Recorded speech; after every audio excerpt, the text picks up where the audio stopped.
to also build a system and develop solution, and also to commercialize the solution where applicable.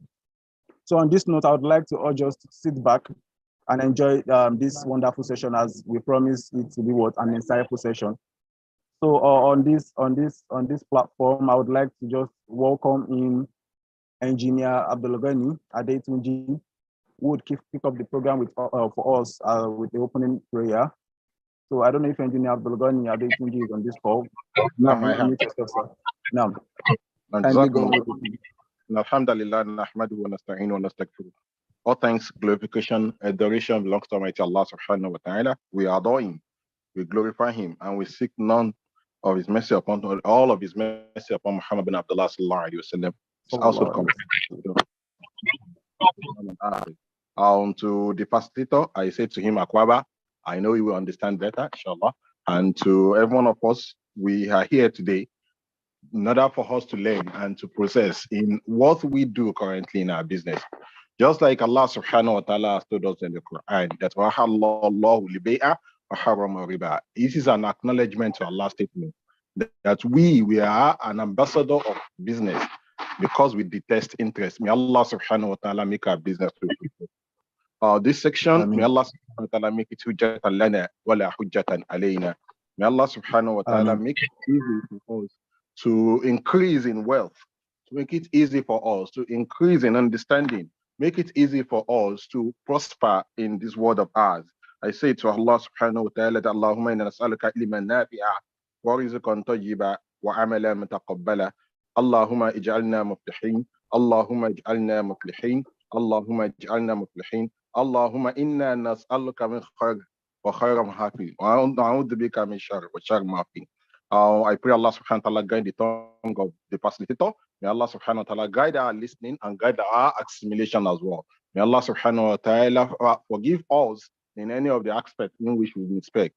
May Allah subhanahu wa ta'ala make it a rewarding action for us, both in this world and the Qabr Ayam al-Qiyamah. Wassalamu alaikum wa rahmatullahi wa barakatuh. Wa alaikum assalam wa rahmatullahi wa barakatuh. Jazakumullahu khairan for that beautiful opening dua. We ask that Allah subhanahu wa ta'ala continue to grant you beneficial knowledge, and we ask that He continue to increase you in knowledge as well.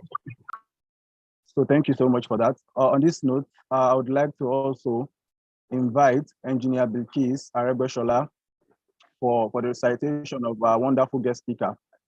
So I would like Engineer Bilkis Arebeshola to unmute her mic so that she can give the citation of the guest speaker. Assalamu alaikum wa rahmatullahi wa barakatuh. Wa alaikum assalam wa rahmatullahi wa barakatuh. I welcome everyone from LASUMEGA and all participants to this virtual webinar.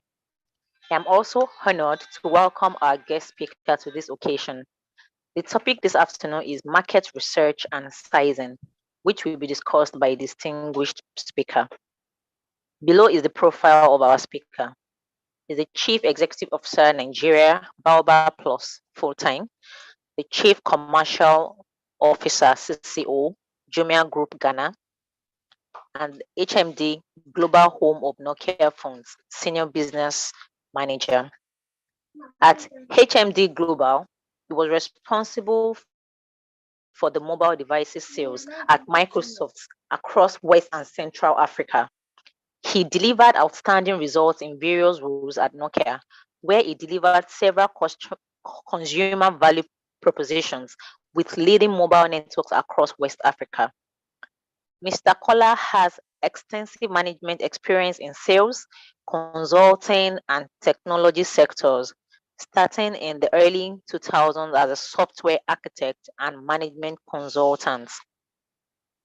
He holds a bachelor's degree in electronics computer engineering from Lagos State University, master's in international business management from University of Cumbria, and an MBA at Imperial College Business School, London.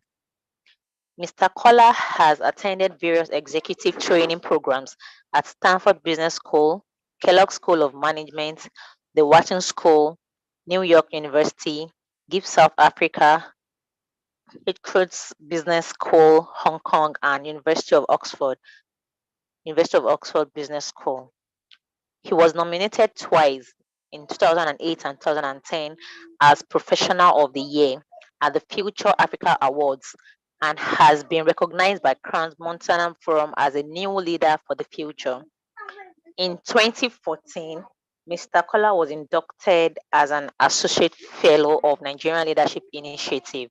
Thank you. Thank you so much, Engineer Bikis. That Allah continue to bless you. So on this note, and all sit back and one speaker under the session on the mic to him. Our guest speaker, as earlier introduced, is our distinguished Mr. Kola Osinowo, who is the CEO of Baobab. So kindly unmute, still on this call. Yes, I am. Assalamu alaikum wa rahmatullahi wa barakatuh. Wa alaikum assalam wa rahmatullahi wa barakatuh.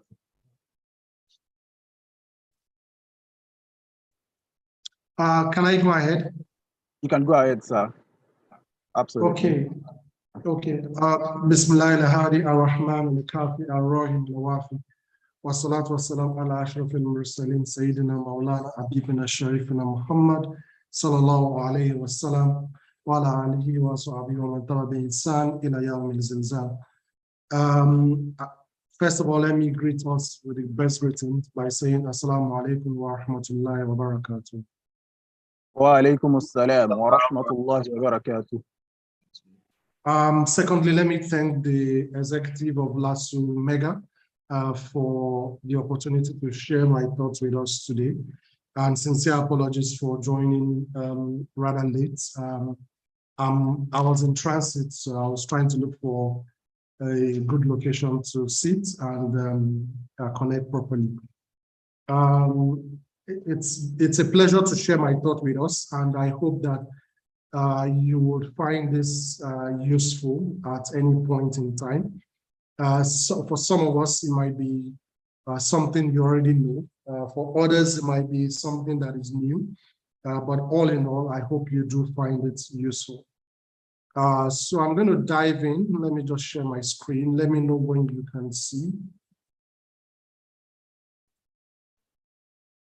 I can see your screen from my hand. It's visible. Okay, fantastic. So I've been given the very difficult task of speaking on market research and sizing, which is quite interesting because when you are going into a business endeavor or you're going into an industry, these are some of the things you want to take into consideration. Some people call it in the business plan, they call it feasibility studies.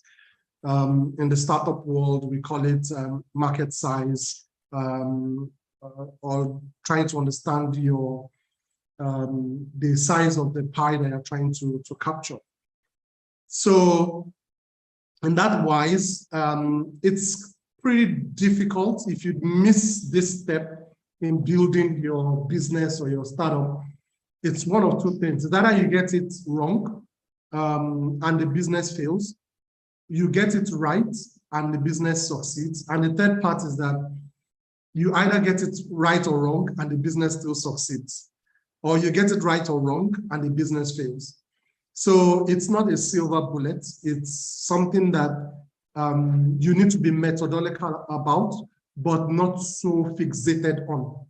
And I will explain as we go. The most important thing is to understand the principles of how you engage in market research and how you size it.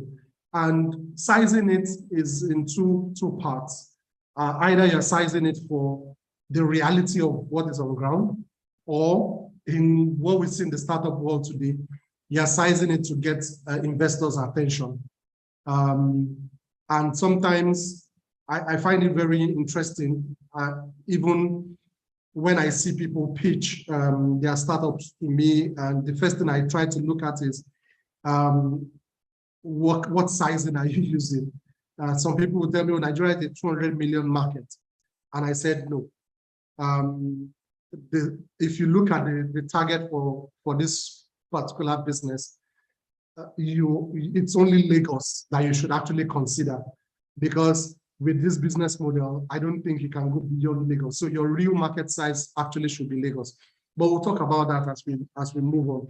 I'll take questions at the end because I might not be able to check the chat, but do stop me. Do drop your questions and I will look at them, then we can have a conversation. I'll try to make it as brief as possible so that I can leave enough time for questions. So now, I've got a few slides, but I'll just walk through each of the details. So the first thing is we need to define market research, and it's very simple, straightforward. It's a systematic process where you collect, you analyze, and you interpret information about the market you're going into. It's as simple as that. The information could be about your target markets, could be about the competitors, it could be about consumers, it could be about the industry as a whole. So you need to do this research, but it has to also be systematic. How you collect this data, how you analyze it, and how you interpret it. And it can be different depending on the kind of market or the kind of area of business that you're looking at. So, but in market research, there are certain things that you need to take into consideration. And this slide, this image here captures virtually all the 8 key points of market research. If you understand these 8 points, then you are well on your way to understanding market research. And I'll pick each one of them one after the other. Number 1, you need to define your target market. And this is where everybody gets it wrong. And interestingly, there are 2 ways. You can do this for a new business, and you can do this for scaling a current business, and I will explain. Now, you need to define the target market where you are aiming for. This is extremely important, because sometimes, let's say you want to start selling pap, ogi, as the Yorubas will call it. You need to define who are the people that will buy ogi from you. And you need to be very clear on the kind of target consumer segment that you're aiming for. What do I mean? You go to, you say you want to start selling ogi to people in Lekki area of Lagos, as an example. Who are the people in Lekki specifically that you want to target with this particular product? You're starting a school,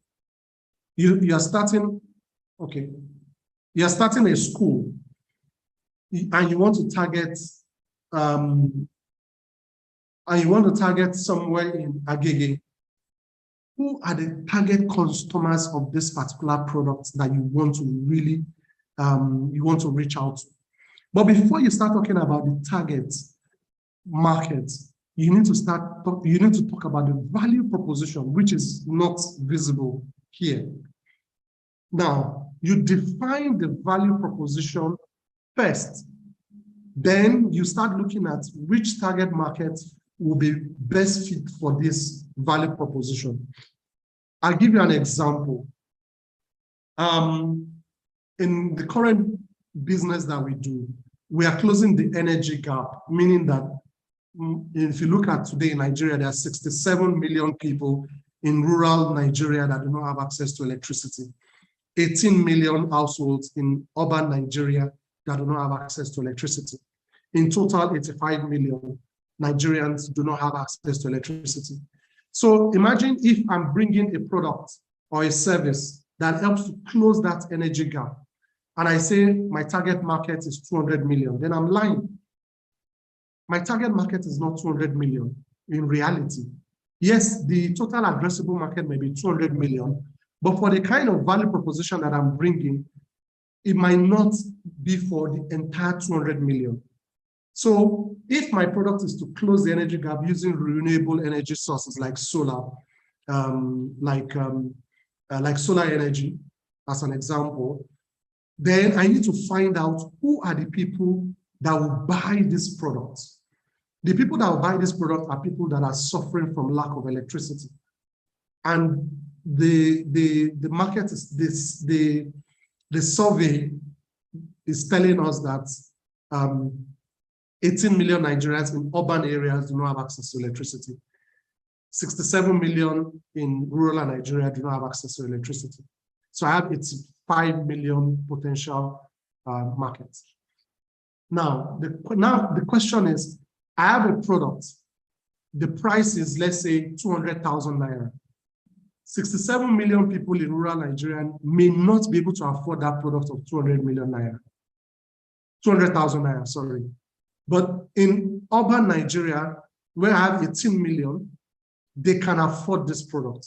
So I can't use 85 million. My target will be that 18 million that are in urban areas because they are the ones that can afford my product.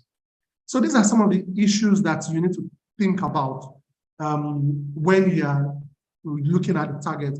In marketing, we call it segmentation. You segment the market, the target market, and say, who are the upper class, who are the middle class, who are the lower middle class, who are the bottom of the pyramid. Then you look at your products and say, is this product for the bottom of the pyramid? Is this product for the upper class? Some people will say, for example, some car manufacturers, I'm even going too far. I would say Apple. 70% of Apple's products, like the iPhone 14 that was just released, will be sold in the first 3 months of the life cycle of the iPhone 14. The remaining 30% will be sold after the 4th month till they stop manufacturing iPhone 14. So if you think about it, iPhone 13 was last year. 70% of whatever they are going to sell has already been sold in the first 3 months. That's why people queue up, waiting to get the latest iPhone. The remaining 30% they will just continue to sell gradually till. That's their own strategy. Why? Because they are targeting premium customers. You will never see an Apple phone at a lower price band, even though they tried it with some of their SE products and all of that. It is still not even cheap at that. So they are targeting in certain markets. I'm spending so much time here because this is where a lot of brands, a lot of businesses, even small businesses in particular, get it wrong because they are targeting the wrong market for their product. Another example, if you take cowbell and peak milk. Peak milk used to serve like the upper class of Nigeria. If you had peak milk back in the days, if you had peak milk in your shelf at home, you were considered to be very wealthy in Nigeria. When cowbell came, the first thing cowbell did was to do sachetization, because after their market research, they realized that a lot of people in the bottom of the pyramid, all they want is to color their tea. It's not like the milk is the thing. It's just that when they go to the house of the big man, they see that they use milk and the tea changes color. What they wanted is, okay, I'm drinking tea and I want the color to change, to be a bit milky, so that at least when I'm drinking, people see that, that the color has changed. Even when my kids are drinking, when they go to their friend's house, they see that, okay, we put milk in her. And that is how cowbell decided to start putting it in sachet based on market research. And what did they do? They didn't even target the VIs, the Ikoyis of this world. They went to the grassroots. Even in terms of how they market the products, they sold the product, it was very, very focused and targeted. The same thing you will see with Biggie. Biggie Kola. Today, Biggie has 40% market share across the what we call CSD market, carbonated soft drink market in southwest of Nigeria. Biggie is actually bigger than Coca-Cola in the southwest of Nigeria because they really focused on that. And they took their products and they massified it. So once you define the target, let's say I want to sell a new product called Zogi. Zogi is a combination of Zobo and Ogi. And I really want to sell it to a certain market. Because I know everybody in Nigeria drinks Ogi. I want to give it a sort of premiumness.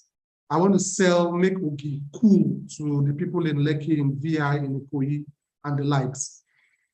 And I said, okay, let me start selling something different. I want to be away from my competitors. You know, we said market research is about understanding your competitors, my consumers. So all my competitors are selling Ogi, either in liquid form in semi-liquid form or in a powdered form.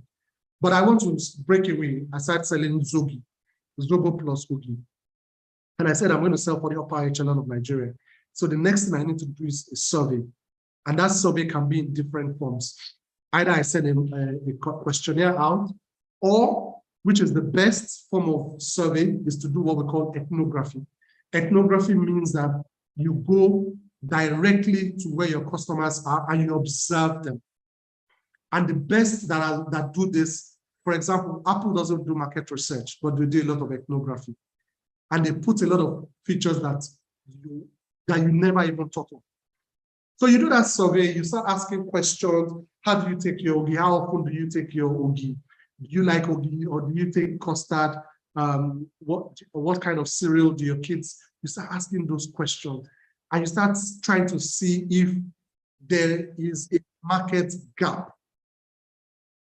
And I repeat, if you do your surveys, the outcome of your survey is to see if there's a market gap. If there's no market gap, your product becomes a commodity. It's not that you won't be able to sell. You will still be able to sell because maybe there's market for it. But if there's no market gap, your product becomes a commodity where everybody is selling same of same and is the best person that has good marketing or has good sales engine that will be able to sell. So let's say I do my survey and I realize that all the kids in Lekki, in VI, they all take cereal before they go to school. And the reason why they take the cereal is because they don't like custard. It doesn't have all the nutrients and all of that. So I'd say, okay, no problem.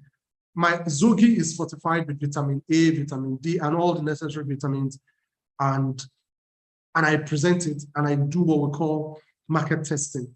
And you test the market, they like it, they enjoy it, and you find that there's actually a gap here. And it's actually cheaper than all the imported cereals and all of that. So you have already opened up an opportunity for yourself there. It is this market gap that you continue to analyze, and you can analyze it in different forms. And I'll give an example. While at Microsoft, we wanted to challenge Apple on the iPad. iPad created a new market segment that never existed before. iPad is the only product that I've seen that doesn't come with a manual. You open it and you use it from, that's the way it has been designed, again, based on market research and the gap that existed. But in doing our own ethnography, the first response to iPad was the Surface One. It was a $1 billion loss, meaning that Microsoft suffered a lot. We lost money big time on the Surface. So we started observing why did the Surface fail? One of the observations took us to the airport.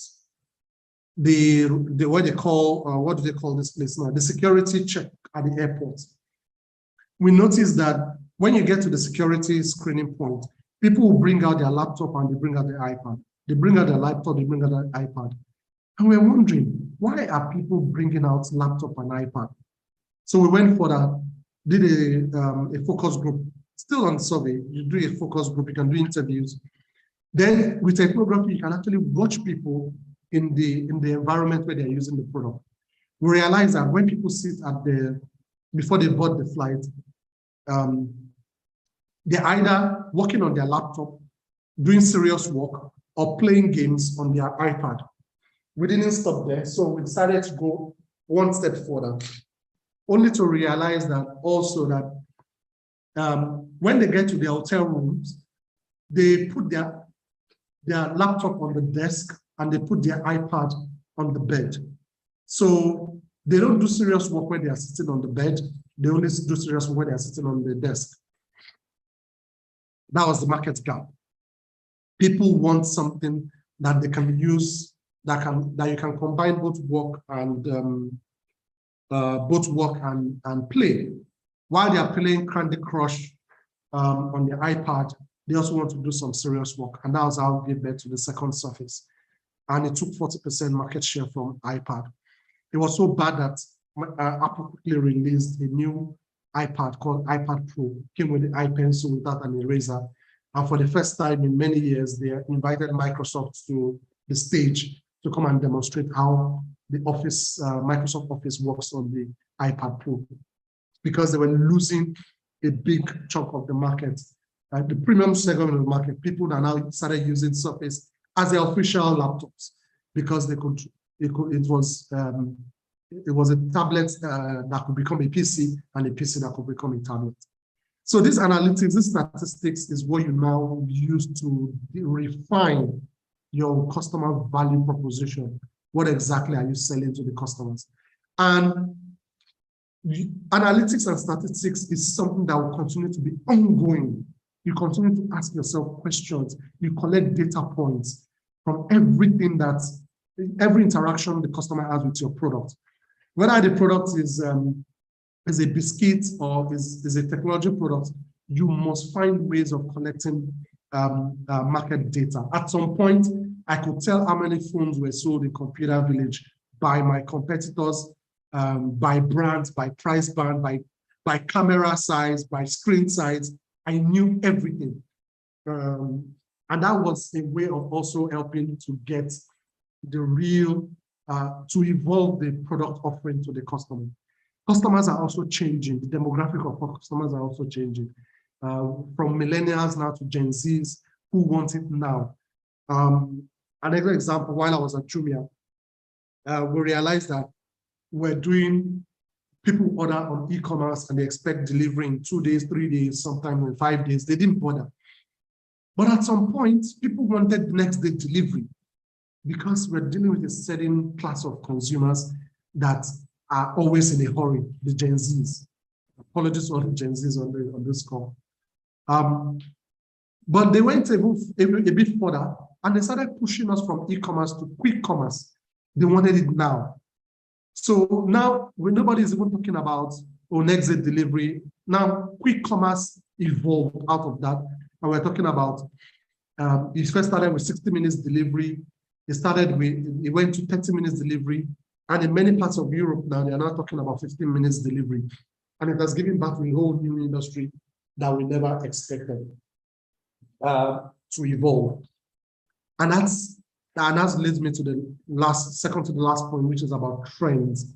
Also observing what is trending in the market, researching what are the current trends. Today, everybody would do everything on their mobile phone. So if you're building any application, any website, and it's not mobile ready, then you're joking. Today, people are avoiding, not that they're avoiding ATMs, but the trend is that with the long queues at the ATM, people are now going to POS agents. Almost every street has got quite a number of POS agents, right? And what do we see? Everybody's going into that pattern. But the question is, a POS machine will cost about $50 to $60. It's quite expensive. So there's a trend there. Everybody wants to be able to get their cash in and cash out. But question is, how do we now evolve them from using the POS machine to using their Android phones? Whoever is able to crack that has made a big market for themselves. And if you do it, anybody on this call, please, I can send you an invoice for this. And I can tell you for free, that's where the market is going. Nobody's going to be carrying POS or up and down. Secondly, 91 million Nigerians already have NIN. So it's a way of turning on bank accounts easily like that. Then lastly, you keep evaluating everything that you see here. If I go back to target market, sometimes when I'm doing growth strategy, the first thing I ask myself is, who are my non-customers? I don't even bother to ask who are my customers today. Who are the people not buying from me? Who are the people that I'm not targeting? The moment you start asking the questions, who are your non-customers? That is when you start, your thinking pattern flows in a different direction. For example, who are the non-customers of Airpiece today? And the moment Airpiece start asking who are our non-customers, they will know that today it is people on Ekene Delichuku, people on God is Good, people taking road transport. Those are your non-customers. But if you say, who are our customers? Oh, people that fly. They are the same people that fly what do they call it now? Max Air, and same people that fly Green Africa and the likes. Then you start playing what we call red ocean. But the moment you start asking, who are my non-customers, you start thinking about God is good, Ekenedi Electrical, Ifesinachi, ABC Transport. Then you're not even looking at the airline industry anymore. You start looking at a different industry. Okay. Now I move quickly to market sizing. This is very vague, very broad, but I'll just try to simplify, especially for those who are in the startup ecosystem, in the tech startup ecosystem. The first thing you need to do is to identify, is simple, in simple terms, market sizing is the estimation of the potential of a market. Now you're incorporating your market research. By incorporating your market research, then your market sizing will be very useful for your business, because when you're introducing a new product or service, you evaluate the business opportunity based on the market research that you have done and the market size. So you could have done your research, people want your product, but based on the size of the market, it is not viable. Let's say, for example, you want to sell a product for 100 Naira, and you do a survey with 100 people, all of them like the product. But you now want to now look at, so 100 people like the product, then that will be your total addressable, let me assuming that's your total addressable market, right? But when you now say, okay, this product is 100 Naira, they'll be like, no, I can't afford 100 Naira, I can only afford 50 Naira. Maybe only 5 or 10 out of the 100 are able to afford it. Then that becomes your serviceable, addressable market. Then we now start looking at, okay, of these people that can actually now afford it, how many of them can I even target based on my current reality?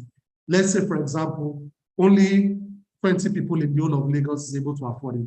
By the time you do the estimation and you do your costing and everything, you will find out that this business is not feasible based on my costing.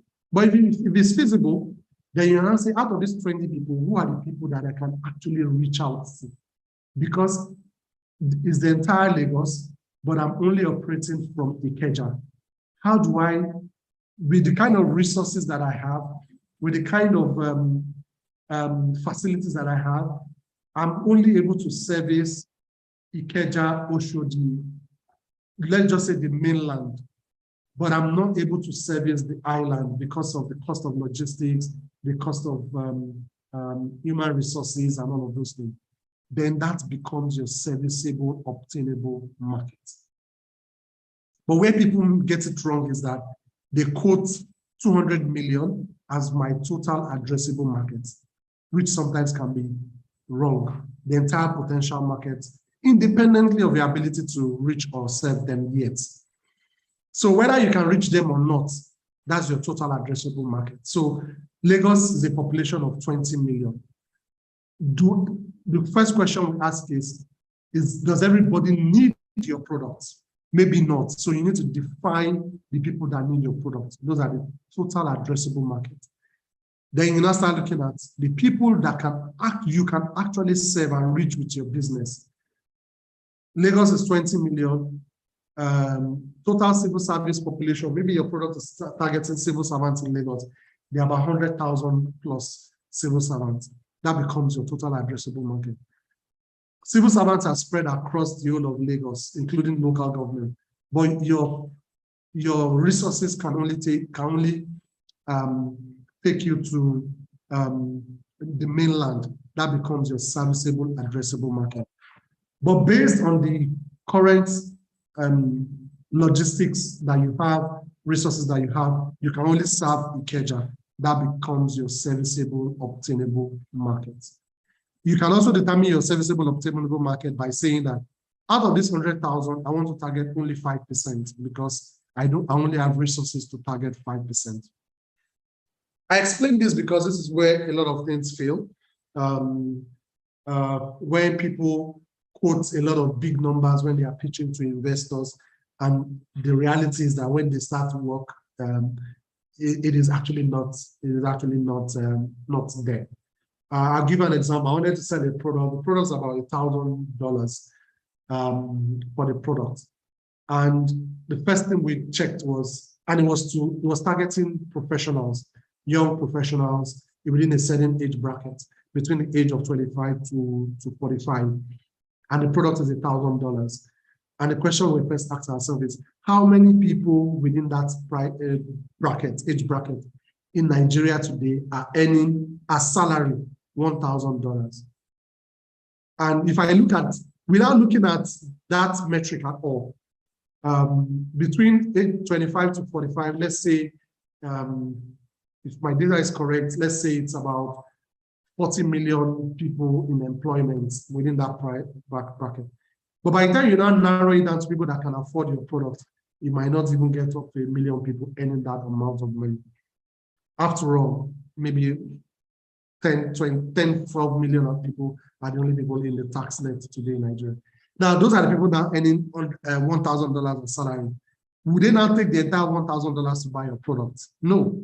So you need to go a bit further and ask yourself, how many people can cough out $1,000 out of their salary every month to buy that kind of product? That's how you start looking at your market sizing. So this is just to put it in context. Total market size for a particular product is 1.9 billion plus. I think this is looking at the number of people that have mobile penetration. Your serviceable available markets in Africa today is about over 500 million people with mobile internet access. But your serviceable, the portion you plan to capture is only about 12.6 million. And that's the reality. That's what you use to start building your business plan. Let's say the product you want to sell is $100. 100 times 12.6 will give you your potential markets that you can achieve, or your potential revenue. If all of them buy your products, then you start doing your plus or minus. So lastly, I will close with the basic steps to market sizing. You define your target market, which is something we've done, we talked about earlier. You assess your product interest. Do people really want your product or your service? Because you might be thinking that, oh, you have a great product. And that's where a lot of engineers, pardon me, get it wrong. We are always too obsessed with our products, the technology, always too obsessed. But the reality is that, does the market really want the product? Based on that, you now calculate your potential sales, which is an example I've done here. 12.6 million, the product is $100. If you multiply it, that's almost about $1.2 billion in terms of the potential sales that you can get. Then you can even do a bit further and say, look, even out of this, I can break it down on a monthly basis. I can break it down over a 5 years or a 10 years period, because I might not be able to sell to the entire 12.6 million in 1 year. Maybe it will take me 10 years to reach this 12.6 million. But I know that this product will cost me $100 over this period. Lastly, I wanted to, this is one tool that I use in building market research and taking a product to life. The beginning is always the research. The second part is ideation. And the third part is prototyping. And this is the fundamental of the book I'm writing called Unlimited by Design, which tells us how to build products that, or build businesses that are unlimited by their nature. Hopefully when the book comes out, you all will buy. And I can give examples of companies that have done that, where based on the research and the understanding of the users, they can sell anything to those users today. Amazon, Apple, if I bring it home, the likes of Cowbell, the likes of Kola, they can, on top of that layer of markets that customers that they've been able to capture, they can sell anything to them. But the first thing you need to do with design thinking when doing your market research and sizing is to define the problem. And this is where a lot of people don't spend a lot of time. If I had 100 minutes, I'll spend 99 minutes understanding the problem, because it is the people that solve a fundamental problem that will continue to build the markets for themselves. So you need to initially define the problem. You research about the problem. If this is truly a problem, then based on the market gap that you see, you reframe the problem, how you define the problem. So I give you an example. People let me give, I'm just trying to think of the best example for this. So let's say the problem that a lot of women have, especially working women have today, is that they're always in traffic. They don't have time to go to the market. So Monday to Friday, they are working. Saturday, Sunday, they are cleaning the house and trying to, it's a bit stressful for every working woman. So that's the initial problem that we define. So they are always stressed out, trying to get to the market. They want to, and they still want to make sure that they are maximizing the money that our brothers are giving them to manage the house. So you start doing the research. Again, you immerse yourself in the problem, you talk to them, you engage them, and they tell you, look, I work in VI, I live in Ikorodu. I don't have time to go to the market. Saturday, Sunday, I need to prepare the kids. Either they are going to madrasa or they are going for one thing or the other, or it's just my time to rest or clean the house. By the time you now reframe the problem, you now say, okay, the challenge is that you want to be able to get fresh meat or fresh food delivered to you. That's the problem, right? You come back and reframe the problem. Then you now realize that, hey, they want fresh food, but they want to make it affordable. Then you now get into the ideation stage and you start ideating, brainstorming. How can we get fresh meat to this woman? She lives in Ikorodu, she works in VI. She takes the bus or the taxi or the boat or whatever. Even if you deliver the meat to her office, it will take her about 3-4 hours because of traffic to get home. So the best thing is to deliver it at home. Then you start, okay, how do we make sure that by the time she's getting home, it is fresh, it is clean, it is cheap. Then you start ideating. Then you start visualizing it and building a prototype. You build a low fidelity prototype. Prototype doesn't mean that you have to build something, you actually have to test something, meaning that you get a group of women and say, look, we want to share one cow. This is how much it's going to cost. I will deliver it to your house on Saturday morning, testing. It is cut, clean, and well done. You test it, you deliver it to them, and it's, oh, this is good, it is cheap, but you didn't give us this, the proportion is not, then you go back, you iterate again, and all of that. Then you test before you now send it to the market. At some point, if it doesn't work, you need to go back to your initial research. So market research and sizing is a never-ending journey, and you just need to keep up with the trend. And that is how you use design thinking to continue to iterate this process and keep your business or your idea alive. I hope I've done justice to the topic, and I'll pause here for questions.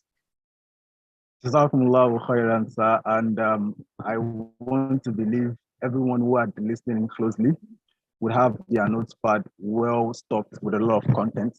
For myself, I think I have several things jotted here as important information that I see as a golden one. So we say Jazakumullahu khairan, sir, for doing justice to the topic. And I would also like to say that Allah continue to increase you in beneficial knowledge and grant you all your desires in this world and the year after. So now, if we have questions to the audience, if you have any questions, please let's send them to the chat box, or we could signify, then we'll unmute you to ask your questions. So just have 2 minutes to do this, please. If you have questions, you can send them to the chat box. If you'd like to speak, you can request for that as well. We'll unmute you to ask your question.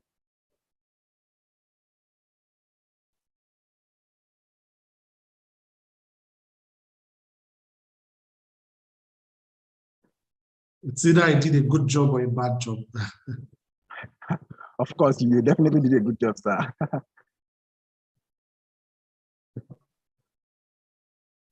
Okay, I have a question. I don't know Okay, if go you ahead, can sir. permit.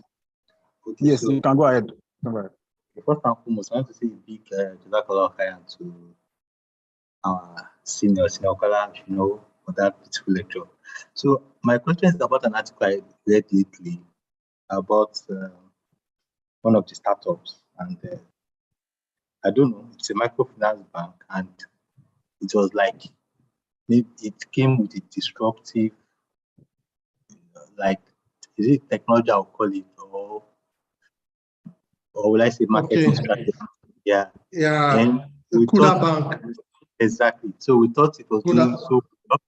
And we're like, man, these new startups, these disruptive guys, young child just come with an idea and start disrupting everywhere. It was even valued more than conventional and even new generational banks that we know that they are doing very well in Nigeria. And all of a sudden, we heard that they have losses, the OPEX is so high, they are disruptive. It's like they are doing for replacements and not actually having significant, real, tangible value to the overall business growth. So I want to ask, if because I was like, man, that means we need to be careful with these startups. When someone comes and says, "Oh, this is disruptive," then you have to dig further and try to understand where the value will come from that will eventually lead to profit, to the investors. So, is it a marketing problem? Is it? I don't know. I'm trying to So figure let me out. help you. Yeah. Before, just a few hours before now, I've had a long debate. I chair a board of an angel investment company that we've invested in some startups. So I chaired the board, and we had our board meeting today, just before this session. And it actually came up on our group, and we have two schools of thoughts, and I belong to the other school. Some school of thought are very traditional. So you can imagine a board with 5 chartered accountants who had worked for the top conventional and Islamic banks today. 5 chartered accountants, very opinionated group, but we're two sides of the divide. We also have the technology enthusiasts amongst us who really believe in the startup ecosystem. So here's my take, because everybody has now turned CFO on Twitter analyzing the case of Kola Bank or not. But let me lay the facts on the table. Number one, as of December of 2020, Kola Bank had about 300,000 customers. By March of 2021, Kola Bank had 650,000 customers. Now, I wanted to hold on to that. 650,000 customers is what Kola Bank has. Hold on to that and have it at the back of your mind. Then Kola Bank raised 55 million and they had a valuation of 500 million. That's another point. Some people have an issue with startup valuation, especially in this part of the world, because they are not used to it. I mean, I've been in Silicon Valley and I understand the mentality of VCs. So if you are an ethical or a conservative investor, you will not understand the VC ecosystem when it comes to valuation. Valuation can be vague and can be a multiple of things. So let me start from there. Now, the VCs that invest in startups today, they invest in the future potential of that startup. Other than that, nothing else. The startup doesn't have anything, no assets, nothing. It's just an idea that they believe has a market fit. And they've tested it, the market accepted it, and they started gaining traction. So they will have what we call an angel investment that allows them to build the idea. Then they test the idea in the market. Then they get what we call a pre-seed. Then they get a seed investment. Then from seed, they get a Series A investment. Series A investment is when it starts getting really interesting. Now, all the people that gave you angel, seed, pre-seed, seed, they are doing it at a certain valuation. Why? Because they are the ones taking the risk with you that as a startup that have nothing. It's just two boys and two girls coming together and they have a great idea that can disrupt the market. People believe in it.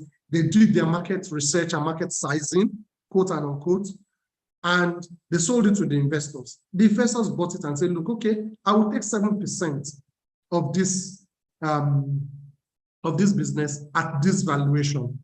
Very simple. And then, for example, Y Combinator. You get into Y Combinator as a startup, you get $125,000 at a 7% equity. By the time you are leaving Y Combinator, you would have been built in terms of what you need to run the startup. And at the end of the day, on pitch day, and I have examples of people who have gone through Y Combinator, and I'm pushing certain startups through Y Combinator. At the end of, on the pitch day, you have over 100 investors waiting to pitch into to buy into your ideas. You may not accept all of them, but the day you graduate from Y Combinator, your business is valued over $2 million. They do that so that when you get to Series A or Series B or IPO, meaning that you're exiting, they can cash out. Some people have called it, this is like doing kalo, like gambling, but that's the way the startup ecosystem works. Some of them actually may not even get to Series A before they die. The investor loses all the money that they invest. So it's a balance of risk and reward. So a lot of people have issues with that, but there are even systematic ways of even calculating it. And I'll give an example. And that will bring me back to Kuda. So Kuda had 650,000. I don't know how much they have, but I can even use PiggyVest. PiggyVest in 2020, if I'm correct, 2020 they had 2 million customers. They did 95 billion naira in transactions. 2021, they had 3.5 million customers at 245 billion naira. In terms of transactions. Now you have 3.5 million customers. How many of the other generation, what the new old generation banks have 3.5 million customers, apart from the big ones? So you see what I mean?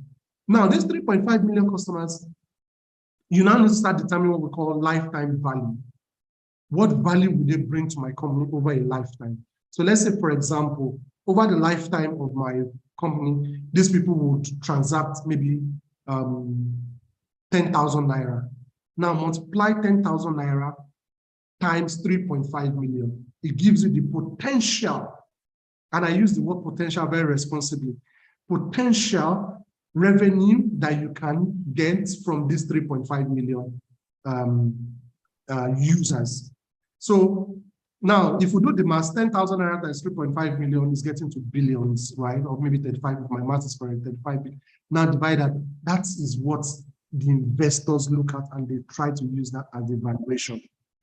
In the traditional valuation, you start looking at things like assets. How much assets do they have and all of those things. So now talking about Kuda. Kuda's problem, why did they make a loss? It's not, I don't think it's a big deal. To be honest, it's a big deal actually. Don't let me belittle it. It's a big deal. 6 billion naira loss. I would have even thought it would be worse than 6 billion, because Kuda has a risk and corporate governance issue. It is not a market issue, because Kuda has captured all the Gen Zs. It used to be GT Bank, because most of us in the universities opened our GT Bank account when we were in the school. GT Bank will go around and be organizing concerts and all of that with GT Create, capturing the market. Why? Because they are looking long term. Most of us, our GT Bank account almost became our salary account when we started working. My GT Bank account was my salary account until this year. So imagine when I left school till now, up until this year is when I changed my GT Bank from my salary account. So you can imagine how they've captured me, and that's the lifetime value that GT Bank has. That is what startups value. It may be right, it may be wrong, depending on the business model. But is the approach wrong? Maybe not. That's my opinion. Maybe it's not wrong, especially when you use customer lifetime value. Then when you're spending on marketing, people call it burn rate. I worked at Jumia. Jumia is still not profitable after 10 years. But guess what? It took, am I need to log in again? It took, what's it called? Alibaba 11 years to become profitable. It took Amazon 15 years to become profitable. But today, Amazon is $1 trillion company. So all of this, what Kuda needs to fix, I think is good for them because it will make them sit up. What they need to fix now is their risk aversion, because what caused the loss is 69% of their loans went bad because they don't have a good risk culture. If they fix that with a lot of customers that they have today, they can even start selling advertising. They can say, oh, I have 650,000 people on my platform or 1 million people on my platform. Come and advertise to them. It will cost you 10 naira per customer to advertise. They will make money from advertising. When I was at Jumia, we had Jumia advertising because 100 million people visited Jumia website in one Black Friday and only 5 million people shopped. What happened to the 95 million? They came to browse.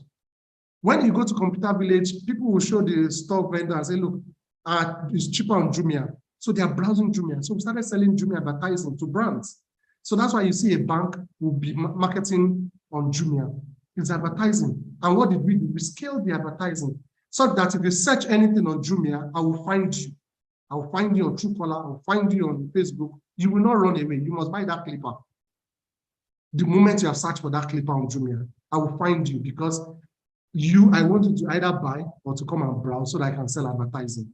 And that is pure revenue for Jumia. So that's the way I look at it. Long story short, I think Kuda just needs to fix this corporate governance issue, cut their costs, build their risk management. They already have a user base. They already have the pull factor that GT Bank used to have in the days. And for me, I think they have a very solid business ahead of them if they focus on good corporate governance. I rest my case there. Thank you so much, sir. Thank you so. That was so fantastic, and it was just on point. And I see so much sense from what you've said and the way you've tackled it. The perspective to which you've looked at it, and the solution you've provided for a company like Kuda who just run into loss. So we have someone here who is also asking. I think this individual is asking how they can be mentored and how such a person could reach out to you. I think you can share my details with them.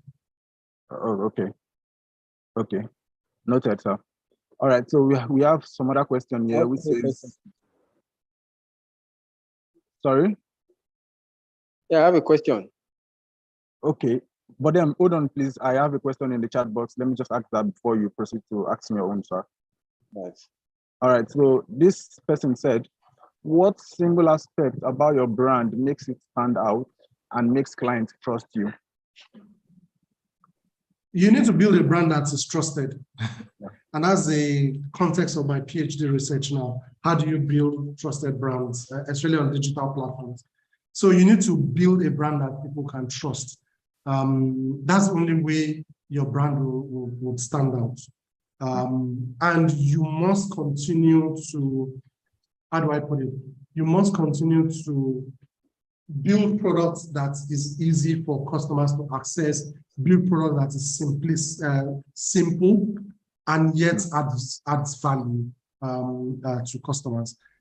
And very important that you do that because you might not have the luxury of having a product that is cool like Apple. When I was at Nokia, it's the same factory that they were manufacturing Nokia products in Guiyang, in China, that they manufactured the iPhones.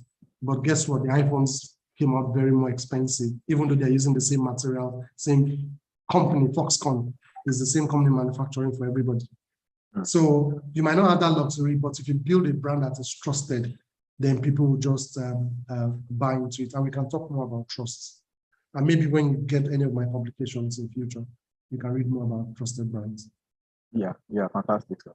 So to the other person who wanted to ask the question orally, Mr. Ibrahim Oleolu. You can go ahead, sir. Assalamu alaikum. Alaikum salam. My question is, can the kind of environment where you present your business, can it affect how robust your business is? Like, for example, I had experience with Jumia when I was in Nigeria, and I compared it to, I'm not even going to talk about Alibaba, like big ones.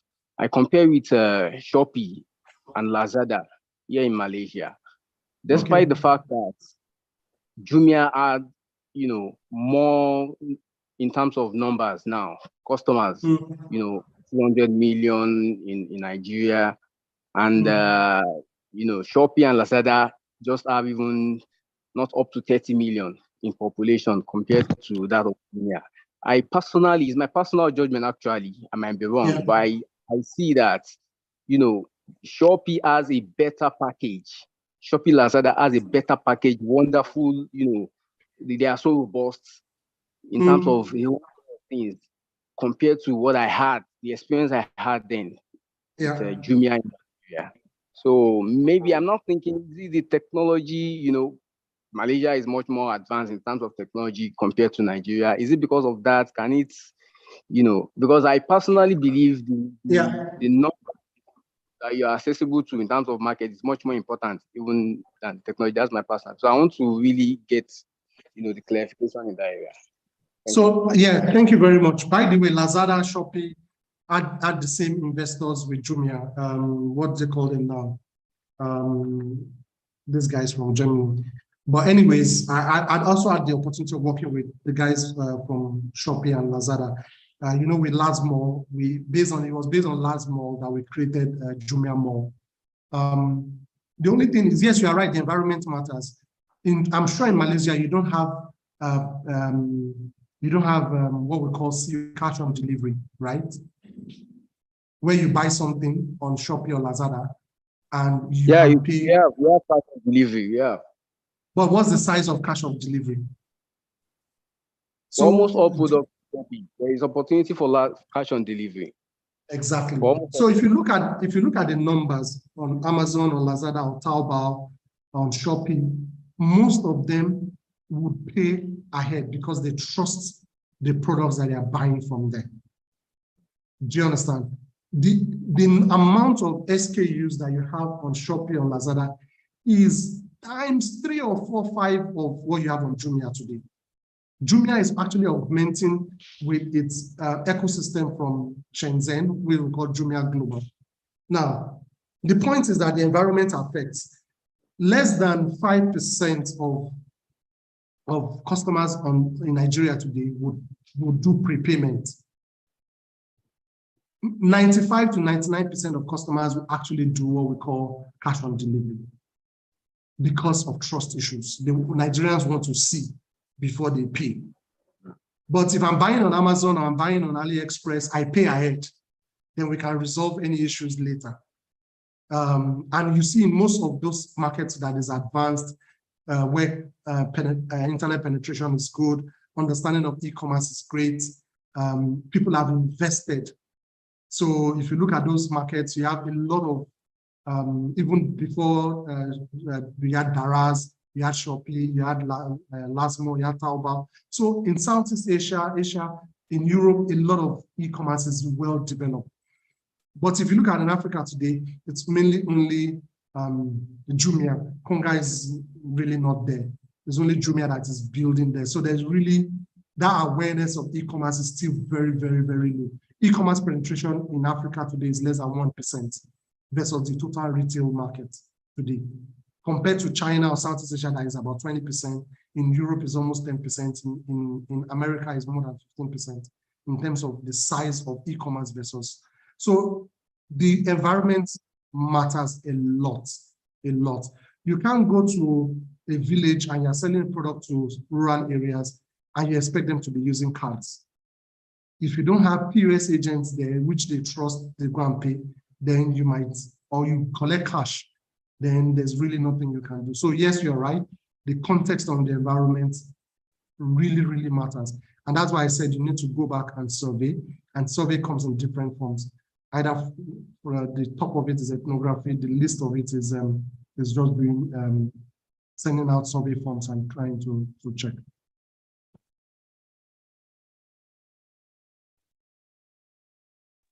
All right, thank you so much. Thank you so much for that response, and well answered. Thank you so much for that.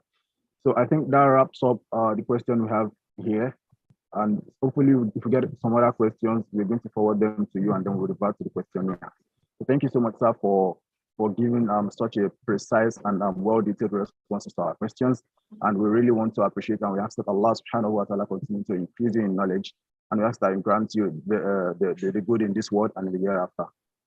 Bismillah, Surah Al-Fatiha. Bismillah ar-Rahman ar-Rahim. Alhamdulillahi Rabbil Alameen. Ar-Rahman ar-Rahim. Malik Yawmiddin. إياك نعبد وإياك نستعين اهدنا الصراط المستقيم صراط الذين أنعمت عليهم غير المغضوب عليهم ولا الضالين آمين. So the next thing which is on the agenda is to get the information we have for us, and I would just like to pass the mic to Mr. Aminu Saba to take this session. Okay, so thank you, Brother Rahman. The information we have for ourselves is that come next week, inshallah, we'll be having another session with one of the best in the industry as well. By name, that's Olufemi Davis, which you all know as Flo, one in school. So we'll be talking on the topic product development and innovation. Olufemi Davis is the group head product and innovation POP of InterSwitch, and we look forward to everyone attending as well. It's going to be 2 p.m. to 3 p.m. next week, Sunday, 25th of September. I hope we all have a good day. Thank you. Yeah, thank you so much. Thank you for that. For those of us who could not hear him properly, he said there's going to be another session, another entrepreneurship series, where we have our presenter to be Olufemi Davis, who is the group head and product and innovation at Pure Pain for InterSwitch.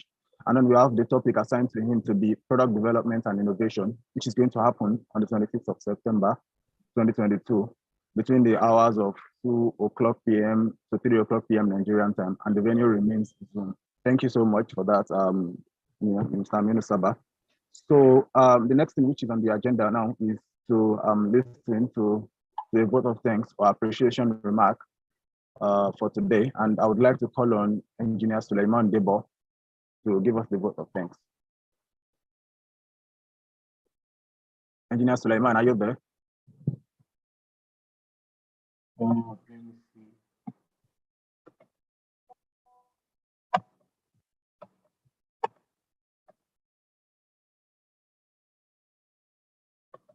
There. Okay. Assalamu alaikum. Oh, we can, Engineer Jadu can help us to do that. Inshallah, he is much around. Engineer Jadu, sir. Engineer, sorry, I didn't get that. Okay, Engineer Jawandu, the president of the association. Okay.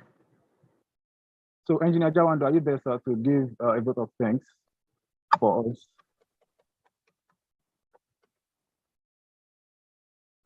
I see that you are muted, sir.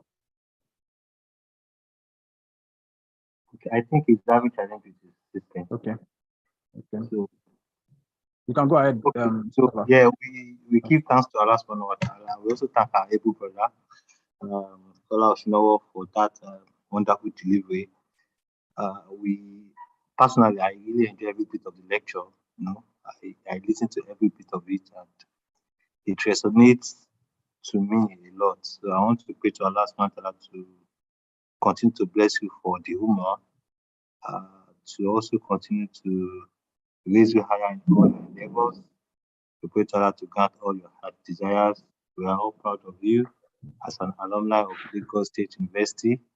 We're also proud of you as a Nigerian with all your international experiences. So we pray Almighty Allah going to raise you higher for us, for Nigeria, for Islam, and also as an alumni of Lagos State University. We see Jazakallah khairan, and we hope that this will not be the end. Inshallah, we'll be looking forward to learn from your wealth of experiences in future as well. I want to say big Jazakumullah khairan. Thank you, sir. Amen. Amen. Jazakumullahu khairan to everyone who have listened as well. So thank you so much for that, Saminu Saba. So the next thing which is on the agenda is to have the closing dua. And I would like to call on Mr. Rashid Abari to take us through that. Alhamdulillah Rabbil Alameen. We thank Almighty Allah who has made today's session a success. We pray to Him to accept it from us as an act of ibadah, and we pray to Him as well to keep us alive till next session and beyond that. Ameen. Subhanaka Allahumma wa bihamdika wa ashhadu an la ilaha illa anta subhana rabbika rabbil izzati amma yasifun wassalamu ala mursalin alhamdulillahi rabbil alamin. Ameen. Amen. Jazakumullahu khairan. So I think we are coming closer to the end of the program. So we'd like to thank Allah for making it easy for us to conclude the Professional Development Forum seminar today. May He make subsequent events a success as well. And we also ask Allah subhanahu wa ta'ala to make it evidence for each and every one of us in this life and in the hereafter. I pray Allah makes us all an ideal Muslim professional in all our endeavors. Allahumma ameen. Let's jointly recite Surah Al-Asr. بسم الله الرحمن الرحيم العصر إن الإنسان لفي خسر إلا الذين آمنوا وعملوا الصالحات وتواصوا بالحق وتواصوا بالصبر سبحانك اللهم وبحمدك أشهد أن لا إله إلا أنت أستغفرك وأتوب إليك سبحان ربك رب العزة عما يصفون والسلام على المرسلين والحمد لله رب العالمين. I say السلام عليكم ورحمة الله.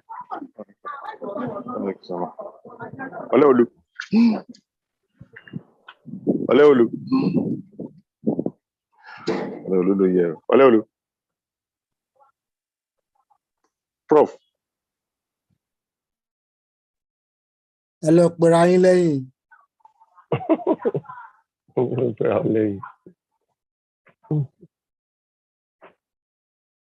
Chairman, ẹ lọ pera yín lẹ́yìn.